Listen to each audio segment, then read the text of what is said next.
दिल्ली की रफ्तार क्या 21 मई से थमने वाली है। राजधानी में टैक्सी और ऑटो ड्राइवर्स की प्रस्तावित हड़ताल अब सिर्फ ट्रांसपोर्ट का मुद्दा नहीं रह गई है, बल्कि ये बढ़ती महंगाई, ईंधन की कीमतों और आम आदमी की जेब पर पड़ रहे असर की बड़ी तस्वीर बनती जा रही है।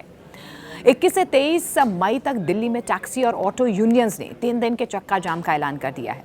अगर ये हड़ताल पूरी तरह से सफल रही तो इसका असर राजधानी की करोड़ों की आबादी पर पड़ सकता है। ऑफिस जाने वाले लोग, स्कूल कॉलेज के छात्र, एयरपोर्ट और रेलवे स्टेशन तक पहुंचने वाले यात्री, हर कोई इससे प्रभावित हो सकता है। और इस हड़ताल की सबसे बड़ी वजह है पेट्रोल, डीजल और सीएनजी की लगातार बढ़ती कीमतें। ड्राइवर्स का ये कहना है कि अब गाड़ी चलाना कमाई का नहीं बल्कि घाटे का सौदा बन चुका है। ईंधन महंगा हो गया है, गाड़ियों की मेंटेनेंस महंगी हो गई है, ट्रैफिक चालान बढ़ गए हैं, लेकिन किराया अब भी पुराने हिसाब से चल रहा है। ऐसे में ड्राइवर्स के सामने घर चलाने तक का संकट बहुत ज़्यादा बड़ा हो गया है। इस बीच आपको बता दें कि all India motor transport Congress ने दिल्ली के उपराज्यपाल तरनजीत सिंह संधू और मुख्यमंत्री रेखा गुप्ता को पत्र लिखकर ये मांग की है कि टैक्सी और ऑटो के किराए तुरंत बढ़ाए जाएं।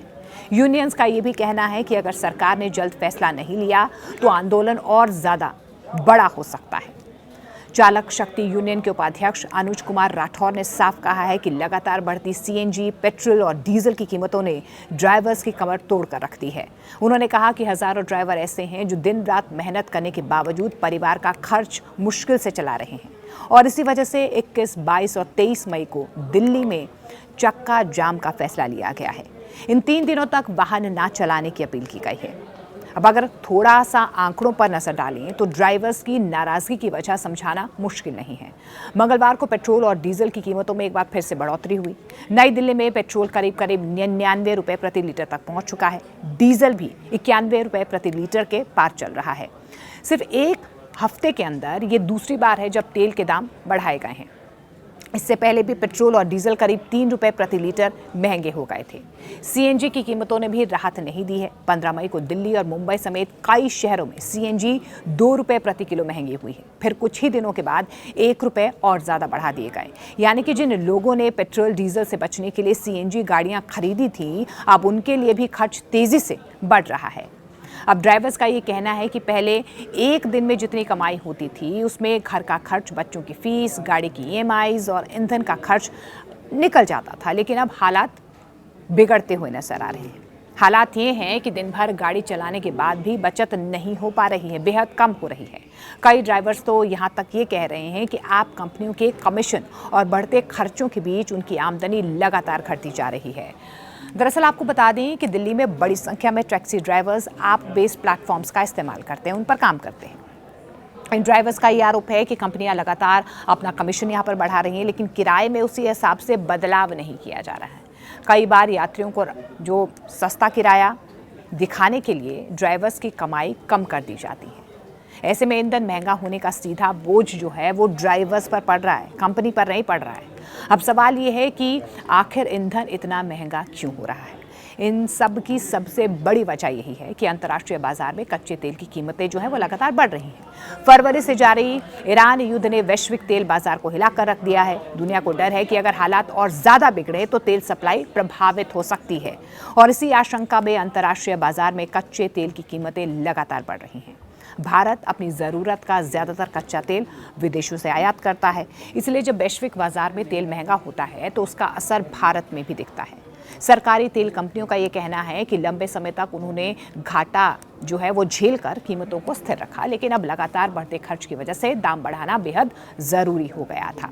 हालांकि देखिए, विपक्ष सरकार पर सवाल उठा रहा है। विपक्ष का ये आरोप है कि चुनावों के दौरान तेल की कीमतों को जानबूझकर स्थिर रखा गया।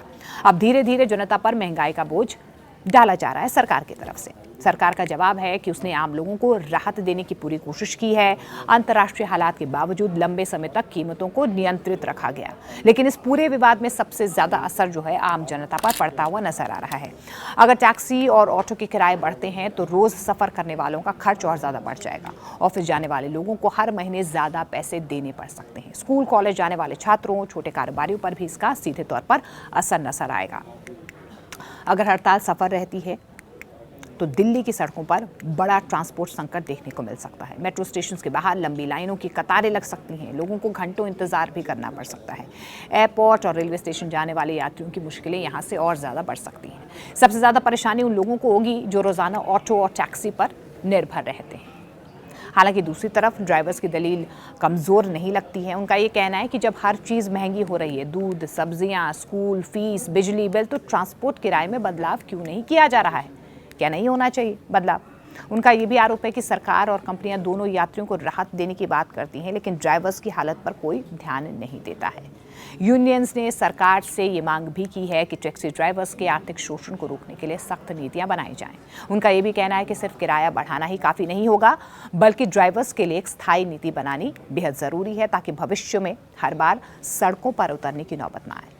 अब सबसे बड़ा सवाल तो यही है कि क्या दिल्ली सरकार इस मामले में जल्द कोई फैसला लेगी? क्या किराया बढ़ाकर ड्राइवर्स को राहत पहुंचाने की कोशिश की जाएगी, या फिर राजधानी को 3 दिन के ट्रांसपोर्ट संकट का सामना करना पड़ सकता है? फिलहाल इतना तो साफ है कि महंगाई की मार अब सिर्फ रसोई तक सीमित नहीं रही है। इसका असर अब सड़कों पर, सफ़र पर, आम आदमी की रोज़मर्रा की ज़िंदगी पर साफ तौर पर नजर आ रहा है। दिल्ली की सड़कों पर होने वाला ये विरोध सिर्फ ड्राइवर्स की नाराज़गी नहीं, बल्कि बढ़ती महंगाई के खिलाफ एक बड़ा संकेत भी माना जा रहा है।